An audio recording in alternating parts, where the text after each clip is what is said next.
বাবা এই নাও তোমার জন্য টিফিন।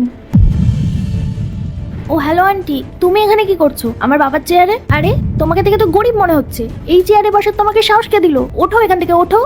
বাবা এই গরিব আন্টিটাকে উঠতে বলো না, দেখো না তোমার চেয়ারে বসে আছে। আচ্ছা, ও আপনার মেয়ে? হ্যাঁ ম্যাডাম। আমায় ক্ষমা করো মা, আমি জানতাম না যে তুমি এই অফিসের ম্যানেজারের মেয়ে। I am really sorry. এবার জেনে গেছো তো আমার বাবার চেয়ার নোংরা করছো কেন? সরো এখান থেকে। বাবা তুমি না এমন মানুষদেরকে কাজে রাখবে না। আচ্ছা ঠিক আছে, আমি এখান থেকে চলে যাচ্ছি। I am really sorry. বাবা তুমি জানো আজকে আমার বন্ধুরা আসবে অফিসে, তাই জন্যই আমি এসেছি। তুমি এক কাজ করো, ওই পিয়ন আন্টিকে দিয়ে আমার পার্টির সব অ্যারেঞ্জমেন্ট করিয়ে দাও। মা শুনো, বড়দের সাথে এভাবে কথা বলতে নেই। আচ্ছা আমাকে একটা কথা বলো, আজকে তোমার বন্ধুরা আসবে তো পার্টির জন্য, আন্টি কি করে জানবেন তোমার বন্ধুরা কি খেতে পছন্দ করে? আমি তোমার বাবা তো, আমি সব জানি, আমি নিয়ে আসছি, আন্টির যেতে হবে না। তুমি একটা কাজ করো, তুমি এখানে দাঁড়াও আর এই আন্টিকে সরাও এখানে থেকে, আমি 2 মিনিটেই আসছি। দাঁড়িয়ে দাঁড়িয়ে মুখ দেখছো কি? বাবা কি বললো শোনোনি?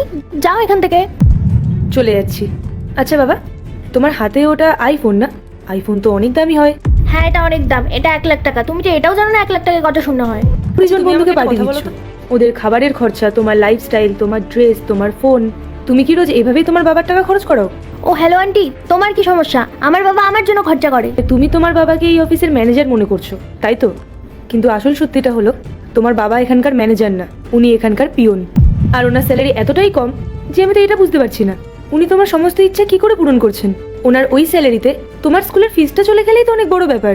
তুমি মিথ্যে বলছো, এটা কি করে হতে পারে? আমার বাবা আমাকে বলেছে উনি এই কোম্পানির ম্যানেজার। তো বন্ধুরা তারপরে কি হয়েছিল তা দেখার জন্য কমেন্টে নেক্সট লিখে দাও।